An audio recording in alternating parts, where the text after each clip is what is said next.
Baik, kita jumpa lagi di acara TikTok Tips Informasi Kesehatan RSA UGM. Nah, kali ini narasumber kita di sini sudah hadir menemani kita Bu Titi. Selamat apa ini Bu ya? Selamat datang Bu Titi di acara TikTok.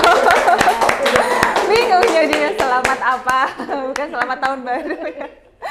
Bu Titi gimana kabarnya Bu?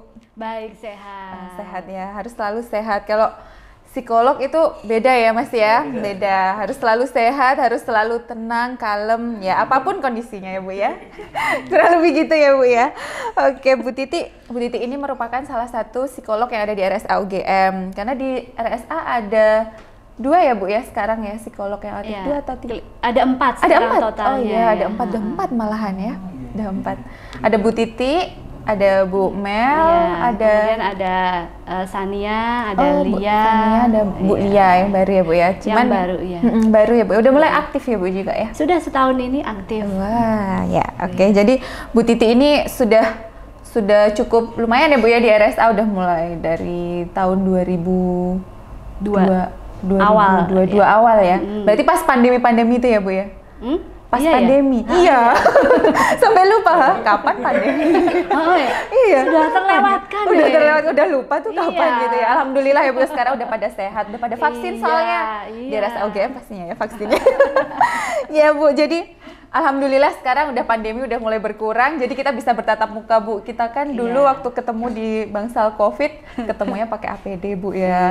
Jadi taunya ya udah, oh itu Bu Titi dari suaranya misalnya kan. Sekarang udah bisa ketemu Bu Titi tatap muka secara langsung. Nah, di sini tema kita kali ini yang lagi hits ya Bu ya, akhir-akhir ini. Lagi hits tapi juga kontroversial Bu. Temanya child free Bu. Nah, itu dia Bu. Kenapa sekarang lagi booming atau emang udah dari dulu ya Bu ya boomingnya child free itu Bu? Iya, sebetulnya memang sudah dari dulu ya. Cuma mungkin karena ada salah seorang influencer di Indonesia begitu ya. Kemudian tiba-tiba topik itu membooming begitu ya. Tapi mungkin mengena sekali mungkin setelah pandemi, kondisi ekonomi kita mungkin sedang tidak baik, jadi kemudian isu itu mulai terpikirkan mungkin. Nah itu dia, kita kan dari dulu ngomongin child free, sebenarnya apa sih Bu child free itu sendiri tuh apa? Terus faktor-faktor apa saja gitu loh Bu yang mendasari pilihan child free itu? Biasanya kan, ya kalau dari dulu kan idealnya biasanya orang hidup berumah tangga pasti tujuannya ingin punya keturunan seperti itu ya Bu ya. Cuman akhir-akhir ini karena ada influencer makanya jadi kayak oh ya udah ada influencer yang memilih untuk child free, makanya jadi kayak booming. Wah, child free ini apa sih sebenarnya kayak gitu? Iya, child free itu adalah sebuah keputusan ya dari seorang dari pasangan begitu ya untuk tidak memiliki anak. Memang pilihan ya Bu itu ya? memang memilih tidak memiliki anak. Tapi ada juga memang karena faktor-faktor tertentu mereka tidak bisa memiliki anak. Itu juga ada ya. Nah sekarang tetapi ini konteksnya lebih karena memilih begitu ya. Nah kalau bicara faktor penyebabnya itu ada banyak sekali faktor penyebabnya. Kalau dari sudut pandang psikologi gitu ya, dari sudut pandang psikologi aja deh. Mungkin juga ada trauma nih. Ya, ada trauma waktu kecilnya atau luka pengasuhan di masa lalu. Malah seperti itu ya Bu. Jadi kayak ada trauma-trauma zaman dulu yang terjadi sama dia. Misalkan bagaimana dia mendapatkan kekerasan dari orang tuanya gitu ya, atau hubungannya buruk dengan ibunya. Gitu ya. Kemudian dan yang namanya trauma ini ya Mbak ya, meskipun itu terjadi pada waktu kecil, itu akan terbawa hingga dewasa. Itu akan membentuk persepsinya yang namanya lembaga pernikahan itu bagaimana gitu ya. Dan yang namanya otak kita itu kan seperti tape recorder. Ngerekam terus gitu. Bagaimana dulu ayah kita memperlakukan kita, bagaimana ibu itu memperlakukan kita, itu akan terekam di sini. Apalagi kalau itu kejadian yang menyakitkan. Apalagi kalau itu anak itu menerima kekerasan fisik, seksual, verbal, atau bagaimana seorang ibu melakukan pengabaian, misalkan emotionally unavailable mother. Dia tidak memberikan kasih sayang gampangannya begitu kepada anaknya. Jadi anak ini misalkan ditinggal bekerja dari pagi sampai malam, tetapi ibunya tidak meluangkan waktu memberikan quality time untuk anaknya. Kayak gitu nggak disadari ya Bu, sebenarnya kayak kita kan ibaratnya kita kayak pengennya kerja buat anak gitu. Ini aku cari uang loh dari pagi sampai malam ini buat siapa gitu. Buat siapa ya? Sebetulnya kan untuk anak ya. Cuman kan anak juga butuhnya bukan hanya materi ya Bu ya. Iya, nah kita menyediakan tidak quality time untuk anak kita. Kita menyediakan nggak waktu untuk mereka. Kita bilang nggak ke anak kita, kamu tuh berharga loh untuk Bunda, misalkan. Bunda merasa senang sekali dengan kehadiran kamu di bumi ini atau di dunia ini menemani papa mama. Jadi dia merasa dianggap ada. Oh, aku penting ya buat papa mama ya. Kan dia ngertinya papa mamanya berangkat jam 5 pagi atau jam 6 pagi gitu kan. Dia belum bangun gitu kan ya. Ya, mungkin gitu pulang dia sudah tidur misalkan. Nah, yang pengabaian-pengabaian seperti ini sesederhana itu ya kadang Bu, kadang kan nggak disadari kayak ya ini tuh kan kerja keras gitu loh, kerja keras orang tuanya, hasilnya buat siapa sih gitu. Cuman buat anak-anak kita. Iya, tapi anak-anak kita kan nggak paham, maksudnya dia masih kecil belum bisa berpikir untuk menangkap bahwa ini tuh untuk aku loh gitu. Ya anak tidak bisa disalahkan ya. Iya, tidak berpikir bahwa orang tuanya menyayangi dia karena kita nggak ngomong dan kita tidak tahu cara ngomongnya. Kita tidak bisa memilih kata-kata yang cocok mengena untuk anak itu. Sebaiknya bicara apa sih? Iya benar. Gitu. Atau anak ketika kita ngomong juga bagaimana, apakah serasi antara apa yang kita ucapkan dengan dengan perilaku kita. Misalkan Bunda sayang kamu tapi ngomongnya sambil Bunda sayang kamu gitu loh ya. Gitu. Iya Bunda sayang gitu. Udah kamu sekarang mandi sana atau kamu makan ini gini tapi gini. Coba seorang anak kecil diperlakukan seperti itu kira-kira bagaimana? Walaupun masih kecil kan dia merasakan ya Bu ya. Pengabaian terus menerus, kemudian itu baru pengabaian. Belum lagi kalau terjadi kekerasan tanpa disadari. Oh, disadari ya Bu ya, berarti kalau kekerasan nggak ada kekerasan yang tanpa disadari. Nggak sadar.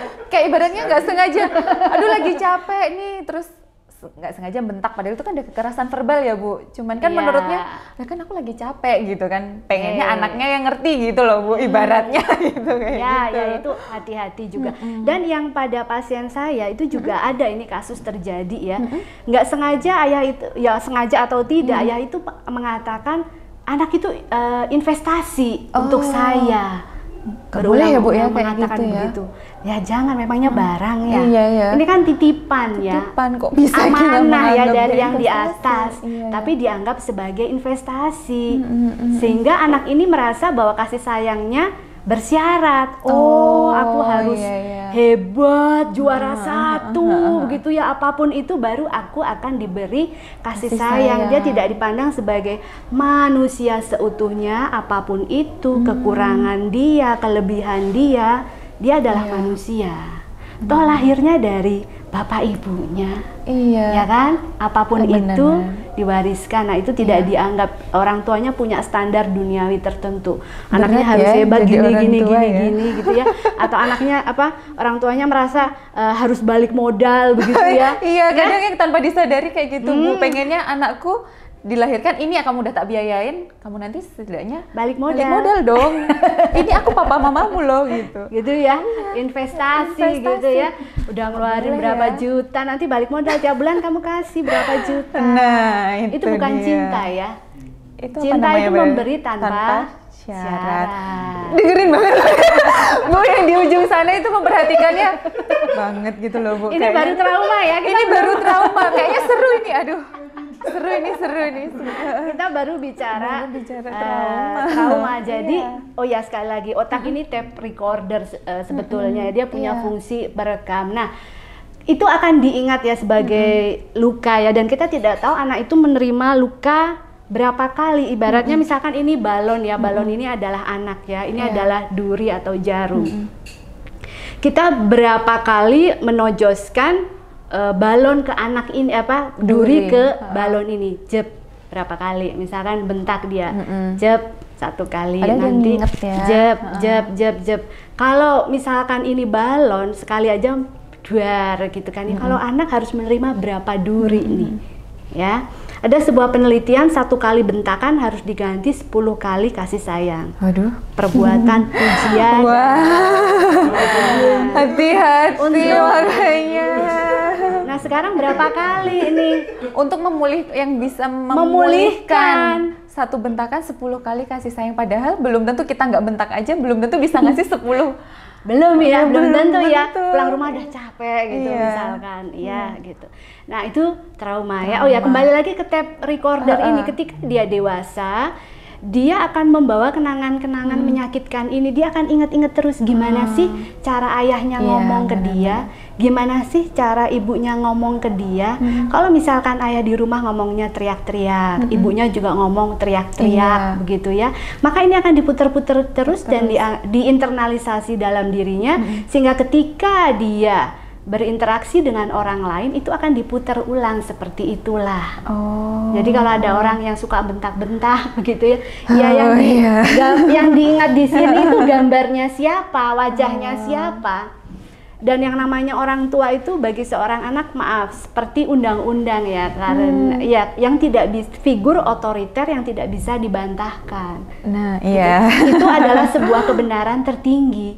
Bagaimana cara orang tua berperilaku terhadap dia, bagaimana cara orang tua menyampaikan sesuatu pada dia, bagi seorang anak di bawah 5 tahun itu adalah kebenaran tertinggi. Sehingga ketika keluar, ya ini kan benar menurut dia, menurut bagaimana dia dibesarkan, sehingga ketika di luar ya dia seperti itu. Itu kalau kemudian dia menjadi seorang yang memiliki agresivitas. Tapi bagi anak yang terlalu banyak menerima luka pengasuhan, maka dia akan menjadi ketakutan menghadapi orang, ya, menemui orang, dia akan ketakutan.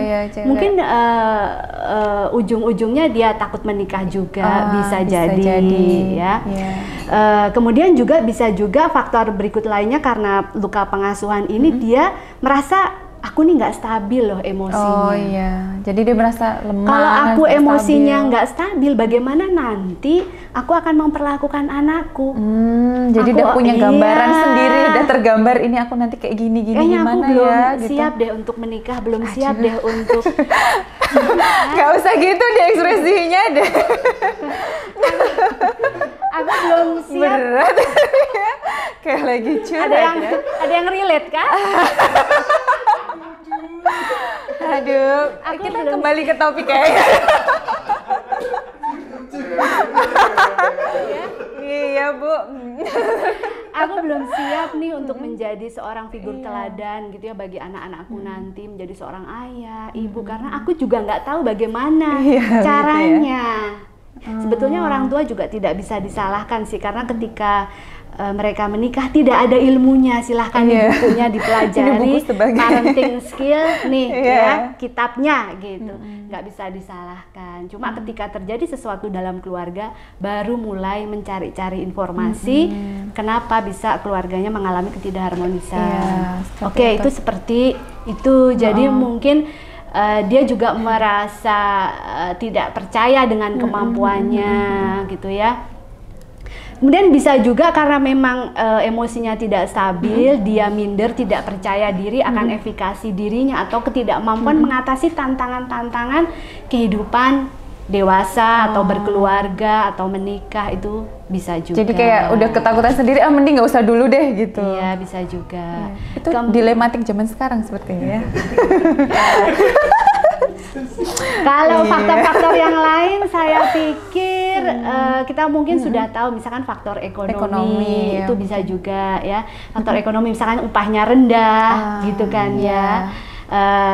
Tetapi persaingan kerjanya sangat tinggi, kemudian kesibukan kerja misalkan, kemudian dia secara realistis berpikir nggak ada waktu, sementara dia dituntut untuk full time misalkan, pulang kerja udah capek. Iya, gitu mager kan, pengennya rebahan kapan, me time kapan gitu ya Bu ya. Me time kapan? Mungkin dia juga aware bahwa yang namanya hidup itu perlu work and life balance, ada keseimbangan, nggak cuma kerja tapi nggak ada waktu menikmati. Misalkan mungkin dia aware begitu. Jadinya dia pikir nanti dulu lah mungkin ya. Mungkin juga begitu. Atau pada pasangan dia juga pikir karena pendapatan kita rendah mungkin gitu ya, kemudian sementara biaya hidup tinggi nggak bisa, udah nggak usah dulu misalkan.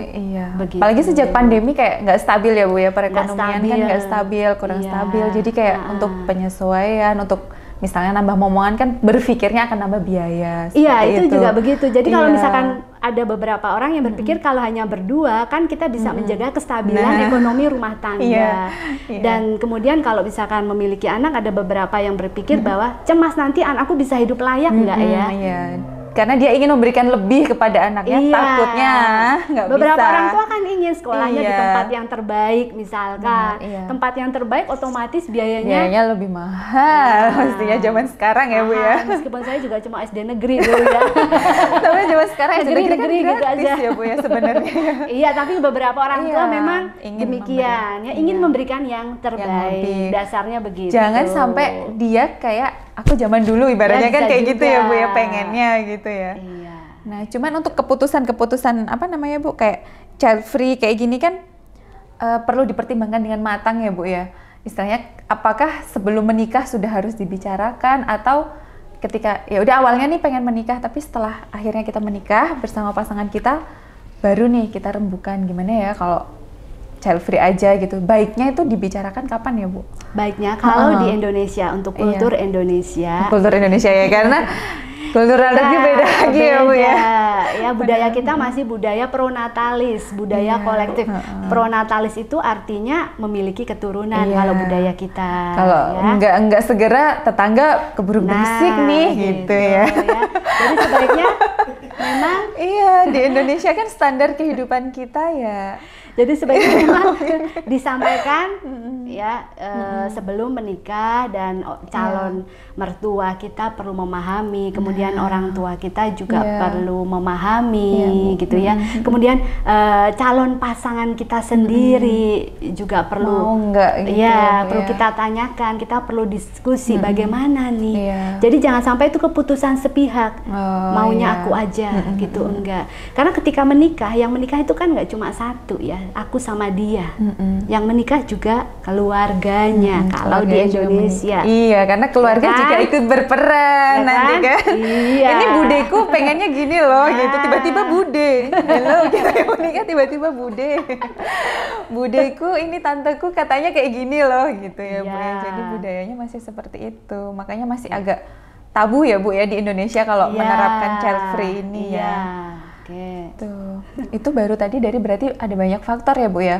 Mulai dari kekerasan, terus dari pengabaian. Tambahan juga mungkin di beberapa kota besar ya, atau mungkin pada beberapa orang tua itu memang membebaskan cara berpikir anaknya.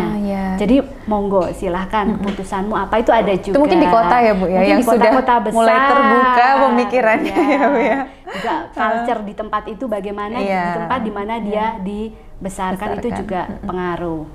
Iya, berarti jadi nggak cuma dari pola asuh dari dalam lingkungan keluarga, tapi juga lingkungan luar, kemudian culture yang kita anut seperti apa gitu ya Bu ya. Karena kalau misalkan kita bandingkan data demografiknya ya, kalau di Amerika sendiri itu 1/5 penduduknya child free. Wah, 1/5.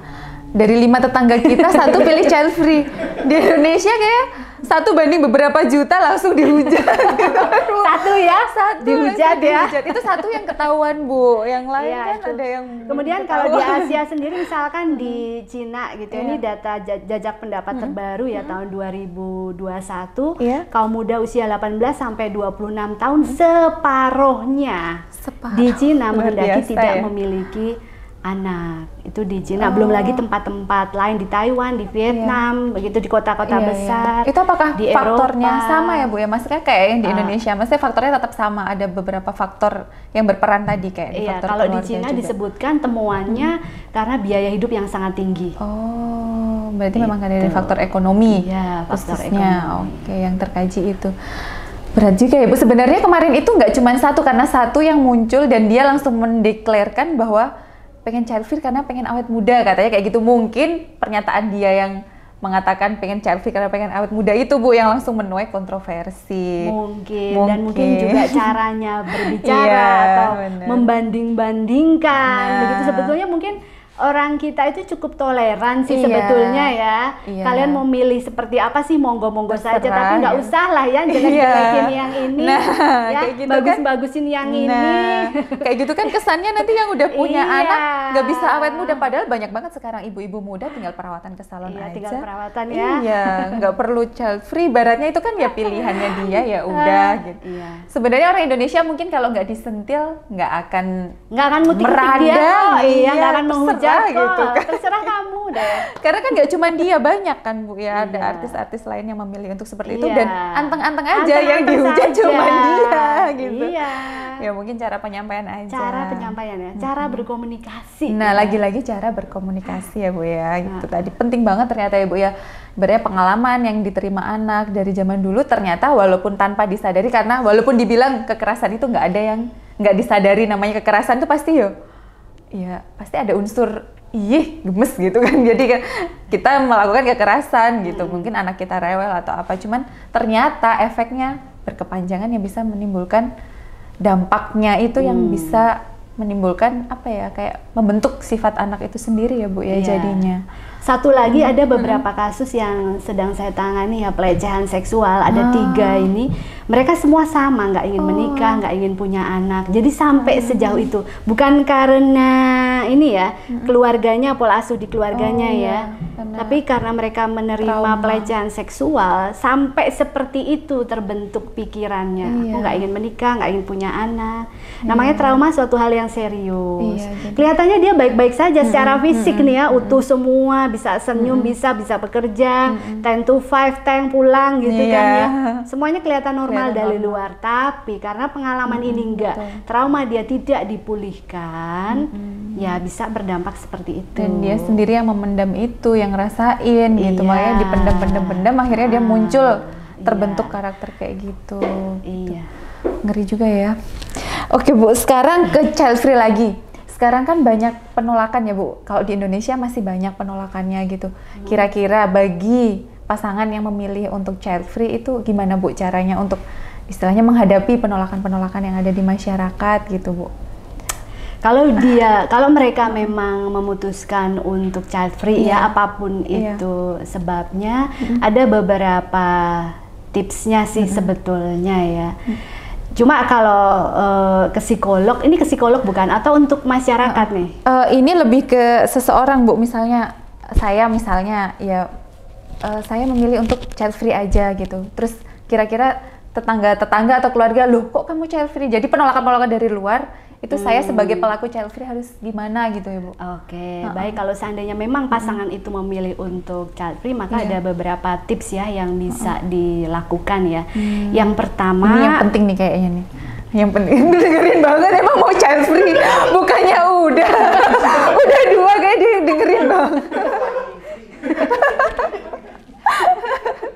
Ini yang penting ini. Identifikasi ya, perasaan apa yang muncul. Ya, identifikasi, misalkan aku merasa sakit hati di perlakuan seperti itu. Jadi diidentifikasi nih, ada perasaan sakit hati dan diakui perasaan itu hadir, ada perasaan itu. Perasaan apapun itu jangan disupres. Jangan di denial. Enggak lah, enggak gitu, kok, enggak apa-apa gitu ya. Enggak, diakui keberadaannya. Kenapa? Apapun yang dipendam, ya kayak balon tadi ya, atau misalkan kemasukan ini, misalkan duri ya, dia lalu tinggal di dalam, mungkin saking elastisnya misalkan ya, gitu ya. Lalu yang duri di dalam ini akan mensabotase perilaku dia, menurunkan kinerjanya dan sebagainya. Jadi dia orang seperti yang kena duri, nyantlap misalkan. Gitu. Ya, jadi diakui itu yang pertama. Identifikasi. Kemudian diakui. Nah, kemudian tips yang kedua, coba deh lakukan distancing. Distancing itu coba kita berupaya keluar dari situasi ini. Bayangkan kita keluar dari situasi ini dan kita jadi orang ketiga. Ya, sebetulnya situasi ini bagaimana? Apa maksud baik dari orang tersebut mengatakan hal itu?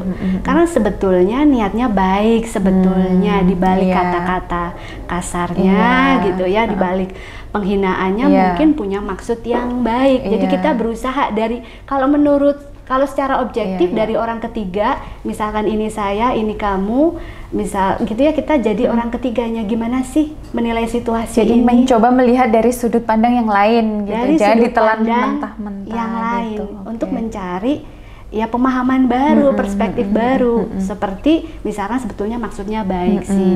Nah, dengan memandang dari sudut pandang orang ketiga, kita juga melihat sebaiknya dalam situasi seperti ini, aku meresponnya bagaimana. Ya, yang paling bijak dalam situasi seperti ini, aku meresponnya bagaimana? Apakah dengan meledak-ledak atau dengan senyuman atau bagaimana? Itu monggo, silakan, gitu ya. Kemudian yang ketiga, carilah dukungan sosial support dari teman-teman atau dari keluarga kita yang bisa menerima keputusan kita, gitu ya. Dan tidak mempermasalahkan keputusan ini, karena kalau sendirian kita lemah nih, ya kan. Tapi kalau ada orang-orang lain, begitu ya, lebih kuat. Penting ya Bu, sebenarnya dukungan dari orang lain itu, jangan kita merasa ini keputusanku, aku yang bertanggung jawab atas keputusanku, aku nggak perlu dukungan orang lain gitu. Nah, kemudian yang keempat, apapun alasan kita child free, ya, mohon jalani hidup yang bermakna, ya. Bagimu isi hidupmu dengan kegiatan-kegiatan yang bermakna, seperti Oprah Winfrey ya, dia seorang child free juga, tapi dia seorang banyak melakukan kegiatan amal, jadi lebih bermanfaat, kegiatan kemanusiaan. Jadi itulah hidup yang bermakna yang dia jalani, yang bermanfaat bagi banyak orang meskipun dia memutuskan child free. Jadi ada banyak sebenarnya hal-hal, tips-tips yang dilewatin, maksudnya yang bisa kita ambil dalam kita mengambil keputusan child free itu ya Bu ya. Gitu. Duh, rasanya adem ya. Rasanya adem gitu kalau kita ngobrol sama psikolog, rasanya kayak pengen curhat gitu. Tapi tenang, curhatnya bisa langsung ketemu sama Bu Titi ya Bu ya. Kalau ini curhat secara personal, mungkin Mas kok tadi kayaknya memperhatikannya tuh serius banget Bu. Jadi kayaknya tuh pengen banget dengerin, pengen curhat banget gitu loh.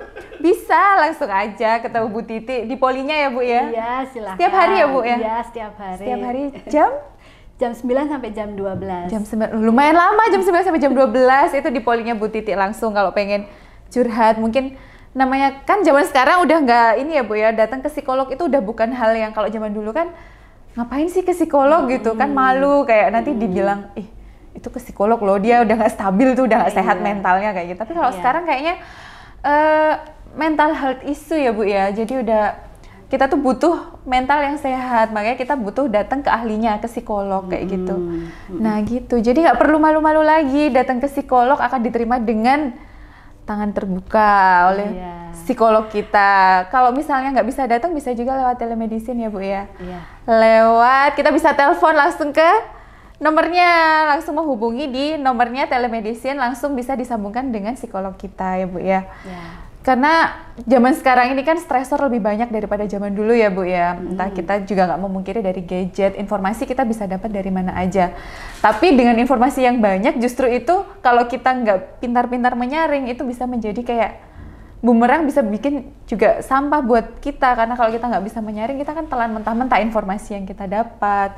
Kayak kabar-kabar yang ada di luar, kayak gitu-gitu kan Bu ya. Gitu, jadi ya, ayolah kalau mau datang ke psikolog, kalau kita udah mulai kayak ngerasa udahlah kayak rasanya kok ini berat banget, langsung aja datang ke psikolog, nggak perlu kok malu-malu, nggak apa-apa ya Bu ya. Sekarang udah mulai banyak juga ya Bu ya. Udah banyak banget kan. Kayaknya sekarang dikit-dikit psikolog aja nggak apa-apa gitu. Oke, ini tadi kayaknya sudah banyak banget ya tentang child free.